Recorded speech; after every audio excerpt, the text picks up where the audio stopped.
Hello everybody and welcome to the channel. In today's video we've actually got a super exciting discussion video, mainly all centered around the Transformers Studio Series Bumblebee movie subline. Now Hasbro did in fact hold a rather surprise roundtable today, where essentially they debriefed the entire thought process that went in to making these Bumblebee movie figures. We did in fact actually get two surprise reveals, of which I'm super excited to actually discuss towards the later half of this video, and we got a shed ton of concept art of which they actually generated for the alternate modes of some of these Bumblebee movie characters, and also discussed a bit of the thought process that actually went into these. And one of the most noticeable things that I took from this was that Hasbro actually never had any intention to touch these characters due to them never actually having alt modes on screen. It does in fact state here that due to them not actually having vehicle modes, they weren't ever actually going to be included in the Studio Series, which of course would have been a massive loss, as if you've watched some of my recent reviews of the likes of Wheeljack, of course Soundwave, and we recently took a look at Brawn, I actually said they're probably some of the best Studio Series figures we've seen for quite some time. And honestly, I'm just so grateful that the design team did in fact pull them together, and I think they did an astonishing job. It is also mentioned here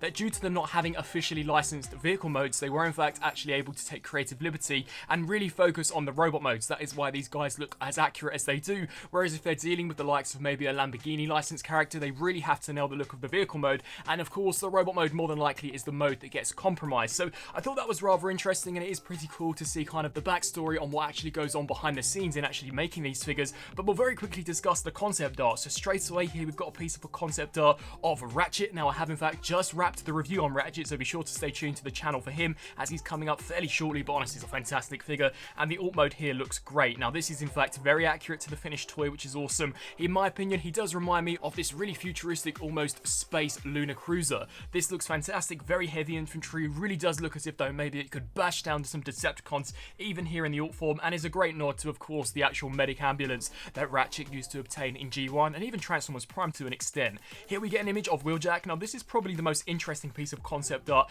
as it actually showcases two alternative vehicle modes that Wheeljack could have had. So of course we have the vehicle mode that we ended up with, the four-wheeler, and then we also have a nod to G1 in the form of an almost Cybertronian hovercraft. Now it's very different to the actual Cybertron form that we saw in G1 of Wheeljack, but actually looks really cool. Essentially it is the vehicle that we got just without the wheels, and of course some sort of glider at the bottom. It has a slightly more predominant rear spoiler, but honestly I'm so glad with the vehicle mode that they actually went with. I think it looks fantastic, and if they had decided to give him a hovercraft, then it really wouldn't have sort of fitted in with the likes of Bumblebee, Cliffjumper, Brawn, and of course Ratchet. But this is great. We also do get some concept art here of Brawn, once again looking fantastic. It's an awesome figure, honestly probably one of the favourites that I've taken a look at this year so far, and you can see there's some of the concept art of both the robot mode as well as the actual vehicle mode. Granted, it doesn't have that huge hollow space towards the rear, but still they did an incredible job in actually penning this down and of course producing an actual figure. And then we turn to Soundwave. Now I'll be completely honest and say I thought Soundwave's alt mode was dire. It was by far probably one of the worst Studio Series alt forms that we had ever seen, and I will be honest and say I do find this concept art here to look slightly better, and it's mainly down to the simple fact of how they appear to have originally designed the front section. This does not resemble at all what the finished product turned out to be, so sadly the alt mode for Soundwave is still just as crappy as ever. But once again, it's cool to see as to what they were in fact basing it on. And then we also get some concept art here of Core Class Shockwave. Now it was also worth noting that they did discuss that despite this figure in fact seeing a Core Class release, it doesn't rule out that we may in fact actually see a larger format. Now that I thought was of course already on the cards, but I know many of you were rather skeptical as to whether or not we would be seeing a larger format, and this pretty much confirms that we shall be. And they also discussed that they will indeed also be looking at perhaps producing some of these larger figures in smaller formats, so maybe you will see the likes of maybe a Studio Series Core Class version of Wheeljack. I guess we'll just have to wait and see. And then something super exciting, probably the highlight out of this entire stream, was the fact that they did in fact drop a surprise reveal, that being the upcoming Transformers Studio Series Bumblebee movie Arcee. Now this has been a character that I've actually been really looking forward to. Of course Arcee and Ratchet are indeed probably the most classic and iconic characters to be taken from that Bumblebee movie sequence, and honestly I think they've done her justice. Now I was lucky enough to be invited to the Transformers Rise of the Beast production kickoff event, and I can confirm that Arcee will in fact have an incredibly similar design to what she did indeed sport in the B movie. So the fact that they have indeed made this figure so accurate makes me so excited for how she's going to turn out in the future. Now they did show some product renders, which to be honest are basically just promo images of the upcoming figure in her Cybertronian bike form. Just incredible. It looks so awesome.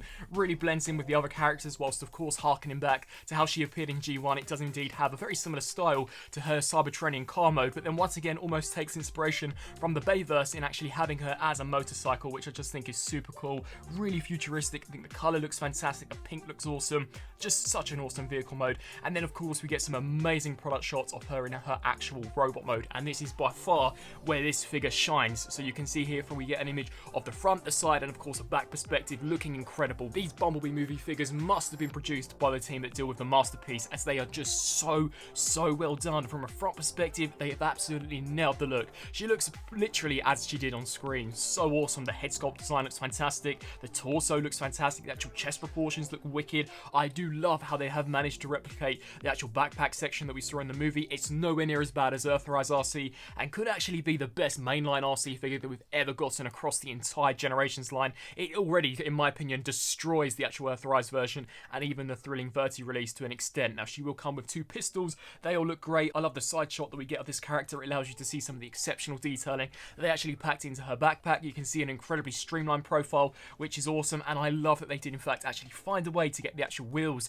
in the back of the legs. That was something that I was probably thinking would be impossible for a figure of this scale, but nope, they've absolutely smashed it out of the park, and honestly, she just looks fantastic. Such an awesome figure. They also did show a very brief in-hand glimpse of her, and once again, she looks incredible, really movie accurate. The color palette across the board for her just looks fantastic, and this line is just going from strength to strength. Honestly, if Legacy turns out to be a total dud, then at least we've still got the Studio Series line, as so far, it just appears to be getting better and better every single year. Now, they did very interestingly also talk about the possibility of seeing some concept characters in the future. Now, whilst nothing was confirmed nor denied here, they did in fact state that if these figures were received well, they would look into doing concept art characters, which is just so awesome. So they basically said that nothing is off the table at all. The opportunities are endless. So the Studio Series line may in fact be one that not only is going for quite some time, but could potentially be one of the best main lines that Hasbro and Takara have ever put together. Now, as we very quickly take a look at one of the last reveals that we actually saw today, this wasn't Studio Series related as much,